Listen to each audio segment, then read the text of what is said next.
According to the Guinness Book of World Records, the Universal Declaration of Human Rights is the most translated document in history. But 60 years after coming into force, atrocities continue to occur. Is human rights a lost cause or a vital beacon of hope?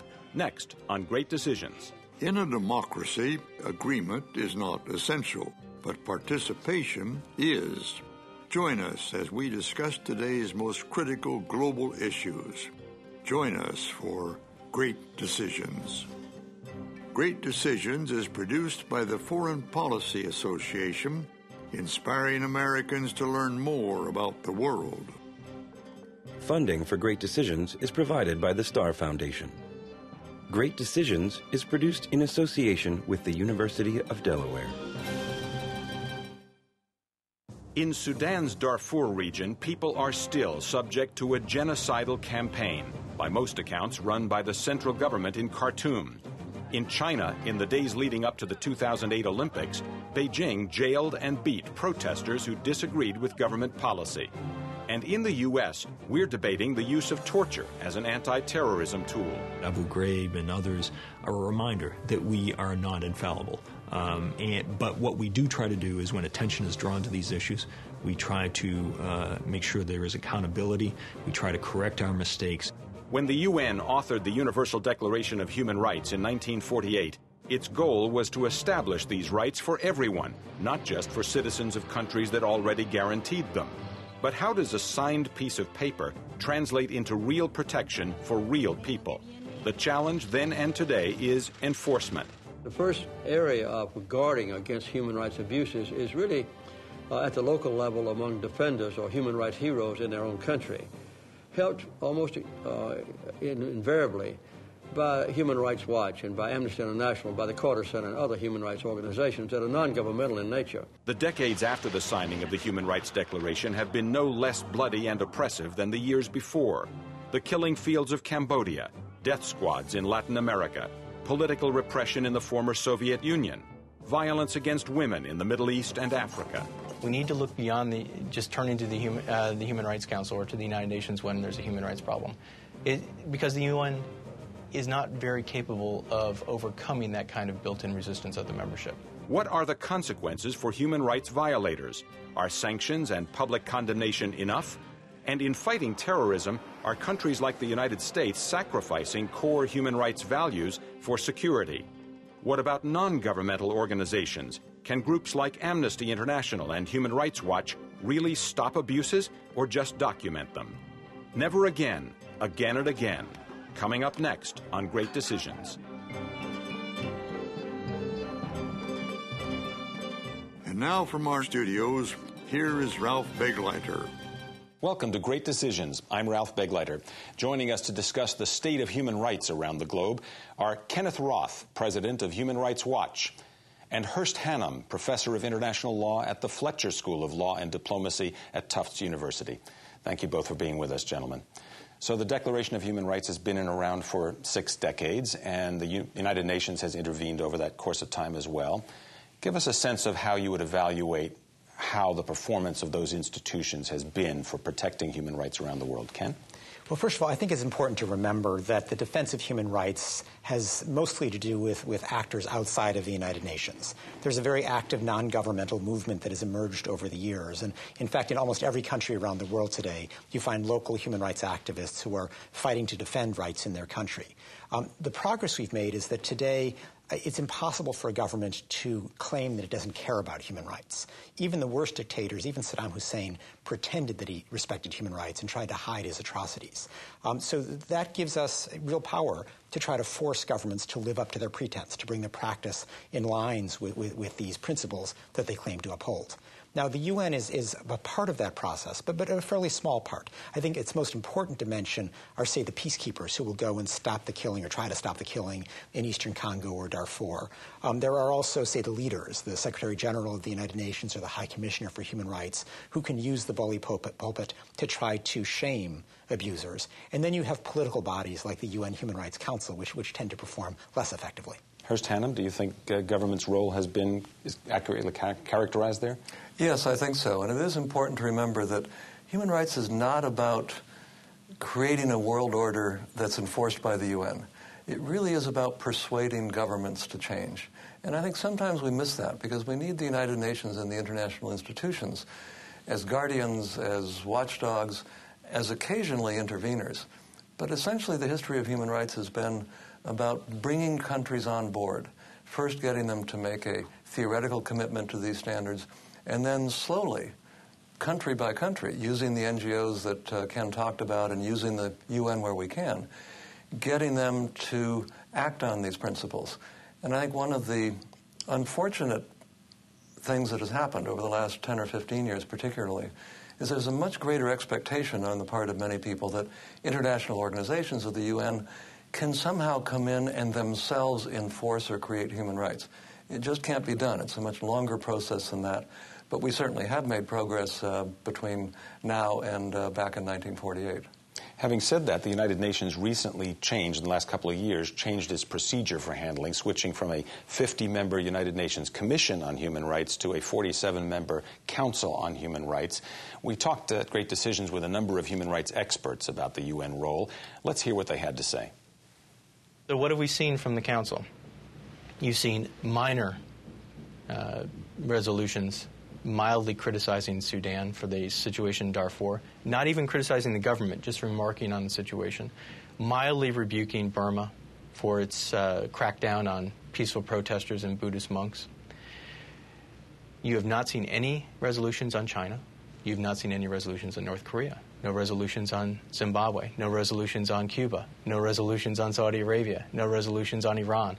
You essentially have old wine in new bottles. We've been very disappointed with what seems to us to be an obsession with one country, Israel, where there have been a number of resolutions passed in efforts to constantly bash Israel while ignoring problems elsewhere in the world. And so we have decided that our best approach is to disengage from the Human Rights Council. Well, the United Nations is the foundation or the center of a global effort to enforce the 1948 Universal Declaration of Human Rights. What the Carter Center has done is to try to make sure that those who are nominated and elected to the Council have some adequate credentials as human rights defenders and not really gross human rights oppressors. So we'll continue to do our work at the Carter Center, and I hope all the rest of the people in the world that are interested in human rights will do their best to cooperate with the United Nations whenever possible, to criticize the shortcomings, and to try to continue to improve the integrity and the adequate function of the United Nations Council on Human Rights. Now, both of you have said that the UN is only a small part of the enforcement mechanism, and we heard David Kramer of the State Department say the U.S. is just going to disengage from the Council. In effect, does that mean the UN is useless on this issue, or is there anything the UN can and a role the UN can and should play? Well, no, I think there are very important roles for the UN to play. I mean, as I mentioned, probably the most important is peacekeeping, which has nothing to do with this politicized council that was just referred to. There also is the possibility of shaming governments through the Secretariat, Ban Ki-moon, the current Secretary General, or Navi Pillay, the current High Commissioner for Human Rights. But the political bodies, initially the Human Rights Commission, now transformed into the Human Rights Council, has been problematic. Initially, it was sort of a victim of its own success. The stigma of being condemned by the Commission was so powerful, governments were so eager to avoid it, that all the thugs of the world flocked to the Commission as a way of trying to defeat its effective operation. To become members on it. To become members. And that is, in a sense, the situation we still have today, where the dictators outnumber those who are committed to defending human rights. Now, this new council is an improvement in certain respects. It meets regularly rather than just once a year. It actually reviews every government of the world, not just a selective few. So there are certain steps in the right direction, and indeed there's a new selection process where some of the worst offenders have been scared off or defeated in the election. That said, the bad guys have a majority, and the fact that the U.S. government has basically surrendered without a fight, it has not even joined the council, it has not been willing to use its diplomatic clout to try to make the council effective, has become a self-fulfilling prophecy. It should be in there fighting, bringing over some of the swing votes that are winnable, and that's how you make the council effective. Hurst, can I follow up on another aspect that we just heard in the clips, which was that the reason the United States has disengaged, according to Kramer, is that the UN Council and Commission before it have been overly critical, in the U.S. view, of the State of Israel. Is that a key issue to making the frankly, the UN and other mechanisms on human rights more effective? Does that get in the way? Well, the UN is a political body, and it's never going to change. And it will identify, particularly when there's a majority, an easy majority to be found, what it considers to be the most egregious violations in the world and focus on those. We know that the situation in Palestine deserves all of the attention that's being focused on it. There's no doubt that it's disproportionate, that there are many terrible things happening all over the world. But let's think back a few years to the attention that was focused on apartheid in South Africa. That, too, was viewed by some as disproportionate. Yet over time, it gave support to activists both within South Africa and outside South Africa who ultimately did remove one of the two great stains on the world, the system of apartheid. Unfortunately, the higher politics involving oil, involving domestic constituencies, et cetera, in the Middle East have made the Middle East even less susceptible to the naming and shaming or to the spotlight that the UN has put on it. And we unfortunately haven't seen much progress in that area. So I think the criticisms are right, but they only go halfway. There is no country that is immune from criticism. And to pull out of the Council, as the U.S. has done, to refuse to engage with it simply because it focuses too much attention on a situation that does, after all, deserve attention, I think is a serious mistake. Ken, let me come back to something you said in your initial answer, which was that non-governmental organizations, both of you talked about this, non-government organizations really have played a major role in this issue of policing and identifying and calling out human rights violations. Is that because governments can't or won't step up to the plate? Is it because you have more credibility as an NGO than a government does? Well, what's interesting, 60 years ago when governments signed on to this Universal Declaration of Human Rights, I would suspect the vast majority thought that these were just words that would be meaningless. And it wasn't as if other governments were going to actively hold them to those principles, because they, too, were hoping to get away with hypocritical response and just kind of ignore this document and put it away in the drawer. And so what has happened is a group of non-governmental organizations, mine, Human Rights Watch, is one of many around the world, were created in order to hold governments to their promises. And in my view, governments are always tempted to violate human rights. It's always easy to silence that pesky journalist or to get rid of the opposition figure and lock him up. And the role of these civil society organizations, really, groups of members of the public banding together, is to generate pressure on governments to keep them honest, to hold them to those principles, and to force them to resist that temptation to violate human rights. But unfortunately, I think today human rights is being increasingly conflated with social justice in various ways, with economic equality, with relations between rich and poor states, with international criminal law. All of these are quite different things. Mary Robinson, the former High Commissioner for Human Rights, who is one of the eminent spokespersons for human rights and someone whom I respect greatly, has recently said that climate change causes human rights violations. I simply don't know what that means. And I think there is a danger of human rights itself being caught up as a victim of its own success as it begins to add many more ornaments to this Christmas tree that has been fashioned by the efforts of Human Rights Watch and others. Let's zoom in for a couple of minutes on China, because we do want to talk about that. And Hurst, you just came back from a couple of years in Hong Kong. Because of China's powerful economic position on the world stage, it presents particular challenges on the questions of human rights. Let's listen to what some of our experts had to say about China. China will evolve and develop in its own unique way, but at the same time, there are certain fundamental freedoms common to all countries that respect human rights, such as freedom of speech, freedom of assembly, freedom of religion, that are very important. The Olympics led China to somewhat soften its stance. Now that the Olympics are done, that one leverage point has disappeared. And I expect China to continue to act as it has historically and be an impediment to advancing human rights. Well, exactly 30 years ago, I normalized diplomatic relations with China. There were practically non-existent human rights of Chinese citizens. There was no possibility of earning a living except just under the state control. You have to look at human rights on a broad base. If you ask the average American citizen what is human rights, they would automatically say freedom of speech, freedom of religion, freedom to elect my own leaders, freedom of assembly, those kind of things. They're all political rights, you might say. But other people in the developing world consider human rights to be the right of a person to have food to eat, a place to live, a chance to earn a living, a chance to get an education, a chance for health care.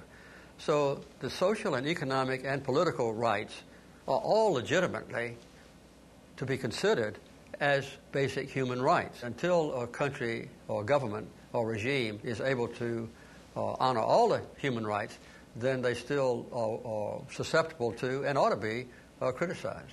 Hurst Hannum, that's exactly the issue you were referring to a moment ago. Very much so. Do you think he's wrong? No, I think President Carter made a point that most people forget when talking about China.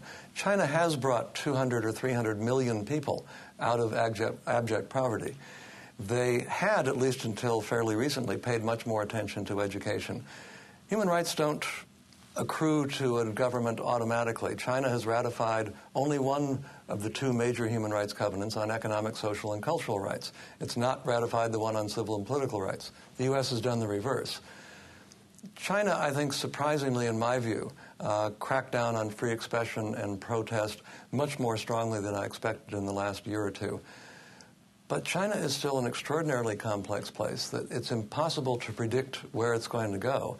And I think, frankly, human rights groups are missing an opportunity, because what they should be doing in China is to talk about those obligations that they've accepted, like the right to education, the right to food, the right to health care, all of which are being undermined in this race towards capitalism, and challenge China, if they really believe that all human rights are equal and indivisible, on those obligations, without forgetting about torture and unfair trials and imprisonment of dissidents. Ken, we saw this come into really stark relief last year when the Olympics were underway and governments made decisions about whether to participate, not to participate. President Bush decided to go to Beijing. Does that illustrate the tension between the kinds of things Hurst was just talking about? Yeah. Well, it's clear that it's very difficult to rely on powerful Western governments to use their clout vis-a-vis China's human rights record, because they're all too eager to get the next contract or the next investment opportunity. Other interests play in more strongly. Other interests play in. And so, whereas we would ordinarily say go to Washington and say, help us with Burma or help us with Zimbabwe, we can't get them effectively to help us with China because they're too interested in pursuing other goals. So, that said, there is still much that can be done in China. I think when you assess the country, you have to recognize that there's been progress not only on the economic front, the way President Carter just referred to, but also just in terms of personal liberties. People are able to travel more freely, to choose their job, to choose where they'll live, to choose where they send their kids to school, all big things. But when it comes to the effort to speak out or to organize around political activities, to criticize the government, to form a labor union, to do a talk show like this one, to even do a blog, you can very quickly find yourself arrested. And there is a real need to put pressure on China, not simply because that's the right thing to do, that these are rights that even Chinese people deserve to have respected, but also, frankly, because it's the only way that China is going to solve its internal stability problem. The biggest problem facing Beijing today is instability at the local level caused by corrupt local officials. And it's too big a country for Beijing to just order these people to stop. It hasn't worked for years. They need to, in a sense, enlist local people power and let the local population speak out against the corrupt official, bring them to court, write about them in the paper. And frankly, I think that sort of self-interested argument made to Beijing is what will prevail over time, but there are risks involved. The United States, which has long been a champion of human rights, finds itself in a situation where its reputation on that subject is a bit tarnished. Great Decisions examined some of those charges that the U.S. has undermined its credibility on human rights through policies and actions that it carried out in connection with the war on terrorism. Let's hear what some of our experts had to say on that subject. The very principles of human rights have been gutted when you say that an individual, by virtue of their nationality, can be deprived of their rights, and this idea is condoned by the United States. We are urging the next president to sign an executive order prohibiting torture, and the Congress must do something similar to ratify that decision. By not being a good model itself, both at home, the Patriot Act, and abroad, Abu Ghraib and others, and Guantanamo, they have lost their credibility. I don't want to come across as saying that the United States is perfect, we know what's best for everybody. I want to admit right up front that we have our problems, we're trying to work through them, and we hope that other countries will learn not only from our mistakes, but also from the good practices we have in place. The U.S. is head and shoulders above other countries in the world in terms of its observance and honor of the principles of human rights. The U.S. went through a judicial process to try and determine what it should do with Guantanamo. And that process ended up with a result that was against the policy of the administration. And so in the U.S., the system processed it, it worked, and we abide by the result of that. This is actually how it's supposed to work. Too many countries in the world don't have anything resembling that. The number one, too, in promoting human rights around the world is to set an example. There needs to be one major nation on earth that unequivocally and permanently, with a deep commitment, honors every human right that's spelled out in a universal declaration. In the past, quite often, that has been the United States, and that needs to be restored under the next president. Hurst Hannum, your view about did the system work in the United States? Well, the system worked in a technical judicial sense perhaps better than people expected. But the example set by the Bush administration over its 8 years is one of the reasons why I think the state of human rights at its 60th anniversary in 2008 was in fact worse than its 50th anniversary 10 years earlier. That, combined with the rise in influence of Russia and China, have contributed to a world, I think, where human rights is more politicized, is less respected than before, partly because of this issue of example, but also partly because there's a tendency to expect everyone to interpret human rights in the same way. Human rights are universal, but they're not absolute. Almost every human right leaves room for limitations based on public morality or public order. And those are terms that can be abused, and they often are. But they also leave room for China or Indonesia or Kenya to interpret things a bit differently than the United States does, and for the U.S. to insist, for instance, on a degree of freedom of expression that would be anathema in many other countries where hate speech is criminalized, and it's not here. The U.S. needs to set an example, but it has to be one not of being the only country on the Hill, but of a country around the Hill that would like to have some friends, and it hasn't done that. The unilateralism has affected not only human rights, but international law generally, and it's going to take us a while to recover from that.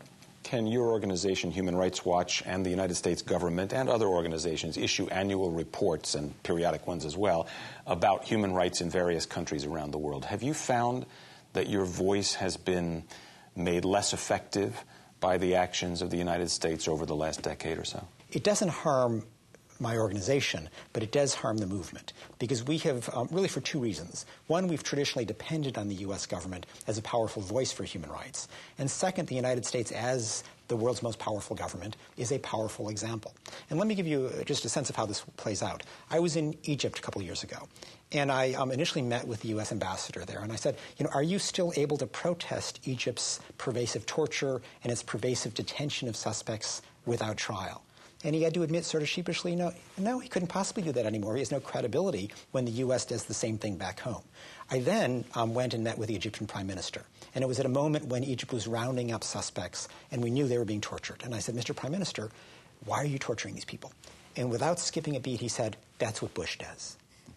Now, that's a cheap answer. It doesn't justify it at all. But it allows him to deflect criticism and makes it easier for him to avoid the shaming that is often one of the best antidotes we have for government's temptations to violate human rights. That's a real loss for the movement.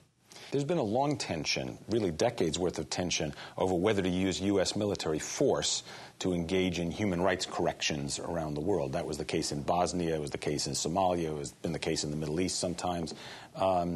Ken, do you make the argument at Human Rights Watch that the United States, which has the military capability to do it, should be using that power in support of human rights? Well, Human Rights Watch does at times advocate humanitarian intervention. We did it in the case of the genocide in Bosnia.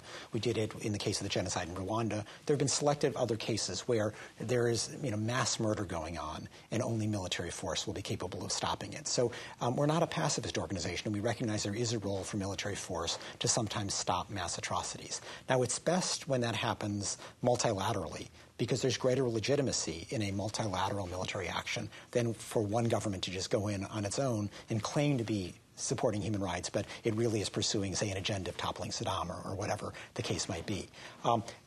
One of the lessons, though, I think of the last several years, certainly under the Bush administration, is that you frankly need the rest of the world to cooperate with you. The problems facing the United States, whether it's fighting terrorism or many other things, require cooperation.